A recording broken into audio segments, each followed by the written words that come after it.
Home minister होते, गृह मंत्री होते तो अच्छा होता। मुझे मालूम है, मैं गृह मंत्री जी की बात कर रहा था, लेकिन छोड़िए इस बात को, आगे बढ़ते हैं। बढ़ाने के लिए सर, इस दो किस्म के वायरस ने तबाही मचा रखी है।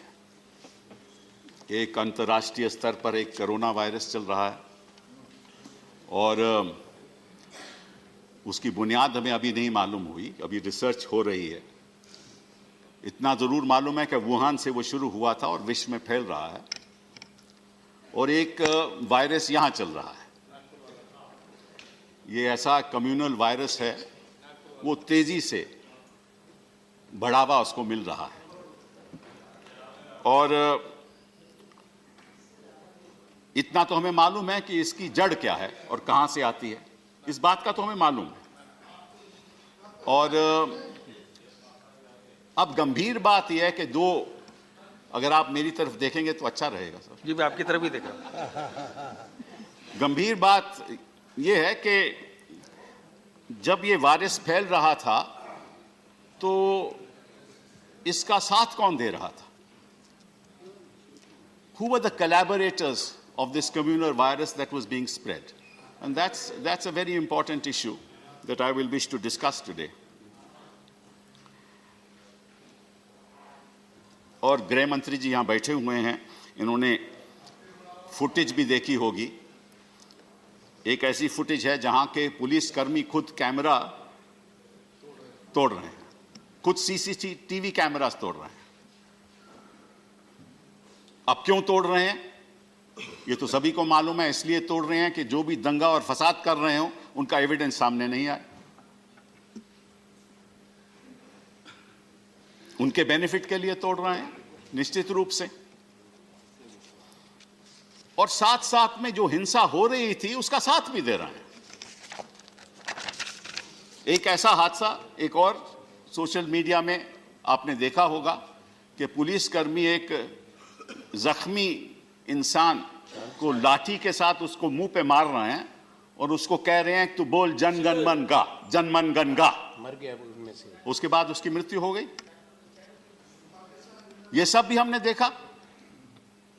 मरवा के खिलवाना है आपको, बीच में मत बोलिए। और आपको मालूम है कि 24 फरवरी को 144 लागू हो गया, और लागू होने के बाद भी पुलिस ने कुछ नहीं किया। और जब पुलिस को पूछा गया और भड़काऊ जो भाषण हुए उसके बारे में भी पूछा गया, कोर्ट ने पूछा, एक न्यायाधीश ने पूछा कि आपको मालूम है कि ऐसे ऐसे भाषण हो रहे थे और ऐसी इमेजेस दिखाई जा रही थी, तो पुलिस ने कहा नहीं हमें कुछ नहीं मालूम, हमने तो देखे ही नहीं। और असलियत ये थी कि फिर न्यायाधीश ने कहा मैं आपको दिखाता हूं। सारी दुनिया को मालूम था कि दिल्ली में क्या हो रहा है, और पुलिस कर्मियों को मालूम नहीं था, कमिश्नर ऑफ पुलिस को मालूम नहीं था, मालूम नहीं गृह मंत्री जी को मालूम था या नहीं, बताएंगे हमें। अब एक जब लोग जख्मी हो रहे थे कि एक प्राइवेट अस्पताल है अल हिंद अस्पताल, वहां से लोग वहां जा रहे थे, लेकिन क्योंकि वो सरकारी अस्पताल नहीं है तो एमएलसी वहां से इशू नहीं हो सकता, और पुलिस कुछ कर नहीं रही थी क्योंकि वो जो जख्मी लोग थे उनको एक गवर्नमेंट अस्पताल में ले जाना था, लेकिन पुलिस कुछ कर नहीं रही थी। तो 2 बजे रात को एक न्यायाधीश ने सिटिंग की कि आप इतना तो कर दीजिए। उसके बाद कहीं उनको वहां से जाने दिया, सहूलियत मिली और वो एक गवर्नमेंट अस्पताल में गए। अब इस बात का तो हमें मालूम है कि दिल्ली में जब जो जितने पुलिस कर्मी हैं वो लगभग 87 हजार हैं। इतने कर्मियों के होते हुए भी दंगे रुक नहीं पाए। और मुझे तो ताज्जुब है कि गृह मंत्री जी ने एक पीआईबी की रिलीज हुई थी 5 बजे शाम को 25 फरवरी को, और उसमें कहा गया कि प्रोफेशनली हमें ये जानकारी मिली है कि ये जो सारी जो हादसा हुआ है वो स्पॉन्टेनियस है, स्पॉन्टेनियस है। ये पीआईबी की रिलीज है, मैं आपको पढ़ भी सकता हूं सदन में। और कल गृह मंत्री जी ने लोकसभा में कहा कि नहीं नहीं ये तो साजिश थी, ये तो कंस्पिरेसी थी। तो 25 फरवरी को तो स्पॉन्टेनियस था और कल लोकसभा में कंस्पिरेसी हो गई। ये बदलाव कैसे आया? अब कहा जा रहा है कि लोग उत्तर प्रदेश से आए। तो इतना तो साफ जाहिर है कि पुलिस जो हिंसा करवा रहे थे, कर रहे थे, उनका साथ दे रही थी। और उसका नतीजा क्या हुआ? कैसे कैसे लोग, बेकसूर लोग मारे गए, जिनका कोई दंगों फसादों से लेना देना नहीं। एक 85 साल का बूढ़ा, उसको तीसरे फ्लोर पे जाकर उसको जला दिया गया। 85 साल का बूढ़ा, उसको क्या लेना देना है दंगों से? एक 22 साल का लड़का, वो सुबह जा रहा था 2 लोगों के साथ, और ये फरवरी 26 की बात है जब गृह मंत्री जी ने कहा कि 26 फरवरी को कुछ नहीं हुआ। तो मैं 26 फरवरी का ही वाक्य बता रहा हूं। तो वो मोटरसाइकिल के साथ 2 और लोगों के साथ जा रहा था और करावल नगर में, तो वहां रोका गया उसको। बोला कि तुम बताओ कौन हो, तुम्हारा रिलीजन क्या है? तो चुप रहा। फिर उसके कपड़े उतारे गए, फिर उसको मार दिया गया। ये दिल्ली में हो रहा था। और नेशनल सिक्योरिटी एडवाइजर दोवल साहब ने गुरुग्राम में एक सुपरिंटेंडेंट की पुलिस कर्मियों की बैठक में कहा कि कानून तो पार्लियामेंट बनाती है, ये उनका कर्तव्य है, और लागू करना पुलिस का कर्तव्य है।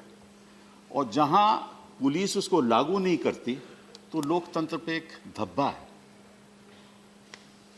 ये नेशनल सिक्योरिटी एडवाइजर ने कहा। शायद गृह मंत्री की तरफ शायद आपके बारे में कुछ कह रहे थे, हो सकता है, मुझे नहीं मालूम। एक मोहम्मद अख्तर को उसका सारा घर जला दिया गया। और एक सबसे दर्दनाक जो कहानी है वो एक बूढ़े की है जो अपनी कुर्सी में मंजी पे बैठा हुआ था, चारपाई पे बैठा हुआ था, और उसको दंगाई उसके पास आए और उसको मारा। तो उठा, उसको दोबारा मारा, तीसरी बार उठा, दोबारा मारा, फिर उसको बाहर निकाल दिया गया और उसको जला दिया गया। और जलने के बाद केवल उसकी एक टांग बची थी। तो उसकी जो बेटी थी गुलशन, उसका जो खावंद था, उस बेचारे की आंखों पे एसिड गिर गया था, वो पहचान भी नहीं पाया। वो सब सुनता रहा कि क्या हो रहा है। और जब अस्पताल में लोग गए तो उन्होंने कहा, पुलिस ने कहा कि बताइए, डॉक्टर ने कहा कि ये किसकी लाश है, आप कैसे कह सकते हो कि आपका बाप है? तो बोला इस लेग में ना उसका एक घाव था। तो साने लॉ ने घाव पे हाथ रख के कहा, हाँ ये मेरा ही। ये तो दिल्ली में हो रहा था गृह मंत्री जी। आप क्या कर रहे थे? आप क्या कर रहे थे?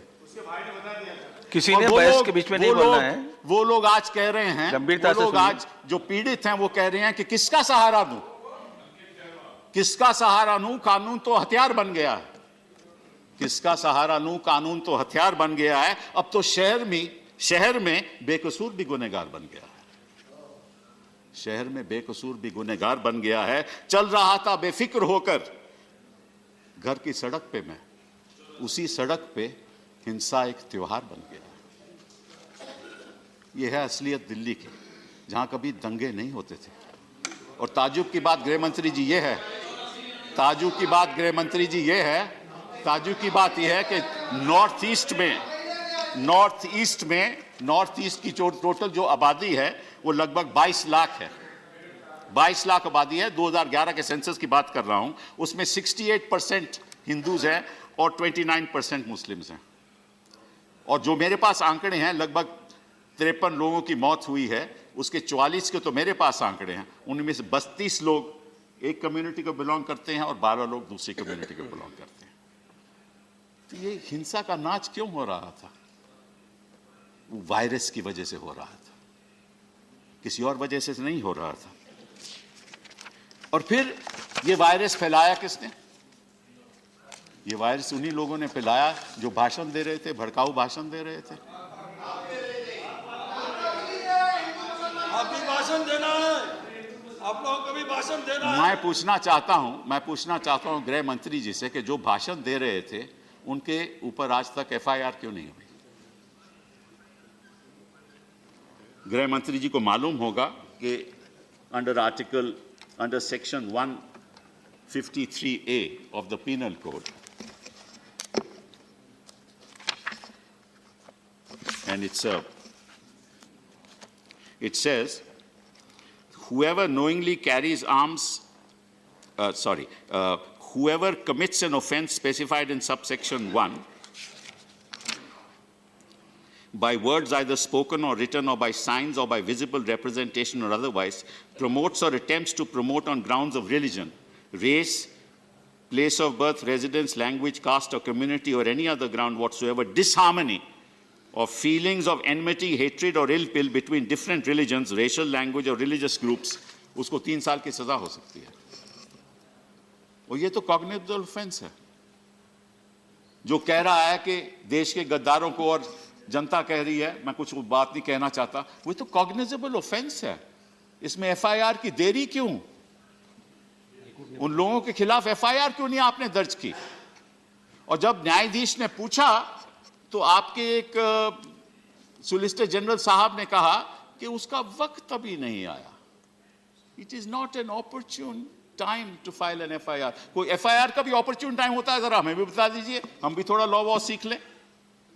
The moment a cognizable offense is committed, an FIR has to be lodged.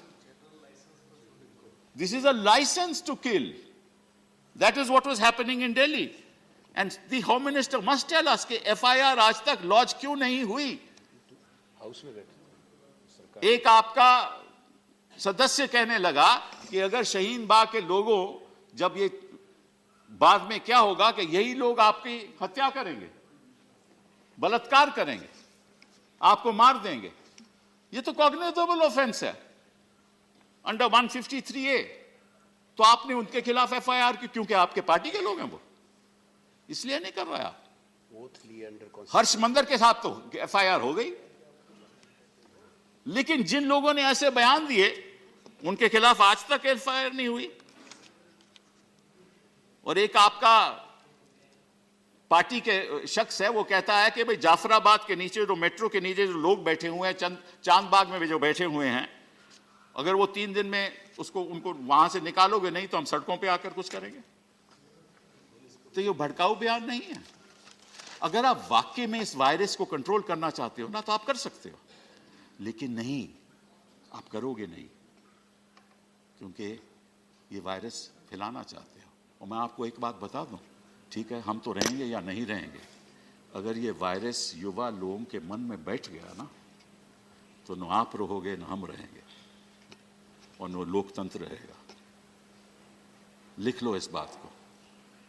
हमने कई बार कई जगह इस बात को देखा है। जो फसाद होते हैं, और जो ताज्जुब की बात यह है कि एक हमारे कश्मीर में उमर अब्दुल्ला को हिरासत में कर लिया। क्यों किया? कि अगर वो उनको रिहा किया जाएगा तो शायद दंगे फसाद हों, शायद दंगे फसाद हों। तो उनको 107 के अंदर उनको 6 महीने के लिए हिरासत में रखा। उमर अब्दुल्ला को रखा, महबूबा को रखा, फारूक साहब को रखा, क्योंकि हो सकता है कि अगर उनको रिहा किया जाए और अगर कोई बयान दे दें तो दंगे हो सकते हैं। और उसके बाद जब 6 महीने खत्म हुए 107 के, तो पासा लगा दिया, 1 साल के लिए पासा लगा दिया। तो उन्होंने तो कोई बयान नहीं दिए थे, उनको हिरासत में कर लिया। यहां तो बयान देने वालों को आपने एफआईआर नहीं की। आपकी सोच क्या है, आपके मन में अंतर क्या है, आपकी विडंबना क्या है, मैं नहीं जानता। लेकिन इतना जरूर है कि आप तो एक लौह पुरुष हैं, सरदार पटेल की जगह पे बैठे हुए हैं गृह मंत्री जी। कुछ तो ख्याल कीजिए अपने सरदार का।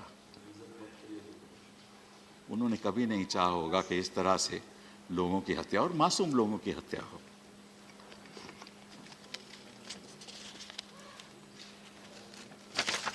सर, और गजब की बात यह है कि गृह मंत्री जी, आप तो खैर बहुत बिजी थे क्योंकि ट्रंप साहब आ रहे थे, and while the celebrations of Trump were being choreographed and were shown on TV channels on half the screen, on the other half screen the choreographed violence was being shown. Both were choreographed. And where were you? Because he was busy in Ahmedabad. आप तो यहाँ भी पहुँच गए थे, आपने तो कोई बयान नहीं दिया, आपने तो जनता को, देश की जनता को संबोधित नहीं किया। आप इतना तो कह देते कि जो ऐसे दंगों फसाद में कोई हिस्सा लेगा उसको हम कड़ी से कड़ी हमें होने नहीं देंगे। लेकिन असलियत तो यह है कि पुलिसकर्मी अपने आप ये नहीं कर सकते थे, कहीं ना कहीं से तो उनको इशारा मिला होगा ना कि आप करो, हम उस तरफ ध्यान नहीं रखेंगे। वो मालूम है, हमें भी मालूम है, आपको भी मालूम है। लेकिन आप कहोगे कि नहीं नहीं कांग्रेस के टाइम में बड़े दंगे फसाद, मुझे मालूम है आप जवाब क्या देने वाले हो। आप बात इतिहास की करोगे, कांग्रेस की करोगे, आप दिल्ली के दंगों की बात नहीं करोगे। और मैं आपको यह भी आज आश्वासन देना चाहता हूं, मुझे मालूम है क्या होने वाला है। आपने एसआईटी तो बिठा दी, आपने एसआईटी तो बिठा दी, लेकिन पीड़ित लोग को अक्यूज्ड बनाया जाएगा और जिन्होंने फसाद किया उनको प्रोटेक्शन दी जाएगी। हमने कई बार ऐसी बात देखी, कई बार हमने देखी है बात। गृह मंत्री जी आपको यह भी मालूम है कि वहां एक नर्सिंग होम है called Mohan nursing home. Mohan nursing home में लोग छत पे चढ़ गए और 3 बजे मोहन नर्सिंग होम का मालिक कहता है कि भाई हमें बाहर जाना पड़ा क्योंकि दंगे फसादी ऊपर आ गए थे और छत पे चढ़ गए। और छत पे वो मास्क, हेलमेट लगाए हुए थे ताकि उनको कोई पहचान नहीं पाए, और वो राइफल से गोली चला रहा था नीचे। अब ये इमेज तो आपके पास है, आपने किसको पकड़ा? जो आप टेक्नोलॉजी की इमेजरी की बात करते हैं तो आपने उसको पकड़ा? वो जो साथी थे वहां बैठे हुए थे उनको पकड़ा? आपने मोहन नर्सिंग होम के मालिक से पूछा कि तुमने एफआईआर की कि मेरे यहां दंगाई आ गए हैं, आप कुछ करिए? आपने कोई कार्रवाई की? नहीं की, और करेंगे भी नहीं आप। और ये जो लोग आ रहे थे क्या कर रहे थे? ये जो उज्ज्वला स्कीम है ना आपकी, उसके द्वारा जो सिलेंडर मिल रहे थे ना, वो घरों में फेंक रहे थे, जला रहे थे। ये उपलब्धि है। पेट्रोल पंप पेट्रोल बोतलों में डाल के जला रहे थे और पहले लोगों को डरा के भगा रहे थे, फिर उसी जगह उसी घर में लूट रहे थे, लूटने के बाद जला रहे थे। और यह दिल्ली में हो रहा था और प्रधानमंत्री 70 घंटे के लिए चुप थे। यह क्यों हुआ? किस लिए हुआ? क्यों आप बर्बाद कर रहे हो इस देश की संविधान को? आपको मैं एक छोटी सी बात, शायद अच्छा लगेगा आपको, कि हमारे डायरेक्टिव प्रिंसिपल्स में एक लिखित है फंडामेंटल ड्यूटीज। उसमें लिखा गया है 51A, to promote harmony and the spirit of common brotherhood. ये एक फंडामेंटल ड्यूटी है सिटीजन की। तो ये हो रहा था, they were spreading brotherhood, embracing communal harmony. 1 minute, 5 minute, क्यों अभी तो 4 घंटे का डिस्कशन हो गया ना, सो आई कैन। समय रिवाइज कर दिया गया है, और इसलिए समय को रिवाइज, तभी मैंने कहा ना 5 मिनट में और बोल सकता हूं। अभी तो मुझे हुए हैं नहीं, फिर आनंद शर्मा जी 15 मिनट हुए हैं ना, उनका समय जाएगा। जरा मुझे बोल दीजिए। To value and preserve the rich heritage of our composite culture. That's the fundamental duty. And the beauty of it is that there is a provision in the Constitution, Article 48, जिसमें लिखा है कि गाय की हत्या नहीं होनी चाहिए, गाय को प्रोटेक्ट करना चाहिए। सही बात है, लेकिन आप गाय की प्रोटेक्शन के लिए तो कुछ भी कर सकते हो, मानव की प्रोटेक्शन के लिए नहीं कर सकते। क्या हम एक और आर्टिकल लाना पड़ेगा directive principles of state policy में? क्या गाय की protection is more important than the protection of human beings and human lives? आपने कभी इस बात के बारे में सोचा? बहुत दुख की बात है। और हुआ यह है कि there is a massive internal displacement. लोग घर बार छोड़ के चले गए, घर बार छोड़ के चले गए। और मैं असलियत यह है कि जो 7 या 8 या आपने कहा कि 12 पुलिस स्टेशन है, वहां एफआईआर नहीं दर्ज हो रही। आप ये सदन को बताइए कि कितनी एफआईआर दर्ज हुई इस बीच, क्योंकि अब तो 12 मार्च हो गया है और आखिरी दंगा मेरे ख्याल 29 फरवरी को हुआ। इस बीच कितनी एफआईआर दर्ज हुई? मेरे पास एक जानकारी है, मैं आपको देना चाहता हूं। वो यह बड़ा ताज्जुब की बात है कि अगर कोई एफआईआर दर्ज करता है, और ये मेरे पास एक एफआईआर नंबर 80 है, और अगर दूसरा आदमी आकर कहता है कि साहब मेरी एफआईआर दर्ज करो क्योंकि मुझे तो मालूम था कि इसने मुझे मारा, तो वो उसकी एफआईआर दर्ज नहीं करता, वो उसकी पर्ची साथ में 80 में लगा देता। मेरे पास ऐसे एटलीस्ट 10 एग्जाम्पल हैं जहां लोग एफआईआर दर्ज करवाना चाहते हैं, उनको मालूम है कि किसने दंगा किया, उनको मालूम है किसने फसाद किया, उसकी एफआईआर दर्ज ही नहीं होती। आप प्लीज मत होने दीजिए ये, क्योंकि आप तो कहते हैं सबका विश्वास, सबका साथ, और कहीं ऐसा ना हो कि वो सबका विश्वास आप जो चाहते हैं आप ही पे ऊपर विश्वास उठ जाए। हम नहीं चाहते, हमारी सरकार है, वो विश्वास हम चाहते हैं कि बरकरार रहे। आनंद जी का समझ आ रहा है, मैं नहीं जानता। एक मिनट कुछ भी कर ले हिसाब तो वही रहेगा।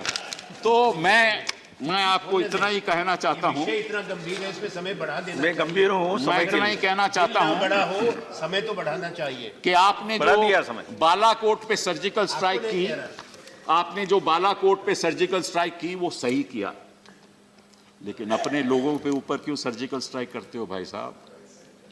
हमें तो छोड़ दो, देश की जनता को तो छोड़ दो। और ये जो लोग उत्तर प्रदेश से आए हैं, जो अपने ऊपर मास्क लगाते थे, जो पहचान नहीं सब तोड़ रहे थे, सीसीटीवी सब तोड़ रहे थे ताकि किसी को पता नहीं चले।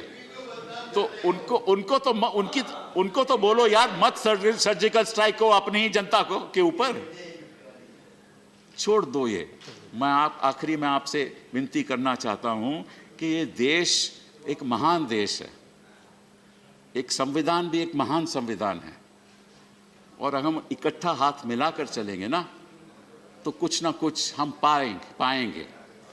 लेकिन असलियत तो ये है कि हम इकट्ठा नहीं चल रहे। और मैं अपने साथियों को भी इल्तिजा करना चाहता हूं कि आप भूल जाएं, अपने घर की कंफर्ट को हम भूल जाएं। भूलना पड़ेगा, क्योंकि ये बहुत बड़ा संघर्ष हमें करना पड़ेगा, क्योंकि जो वायरस आप फैला रहे हो उसकी दवाई हम ही हैं।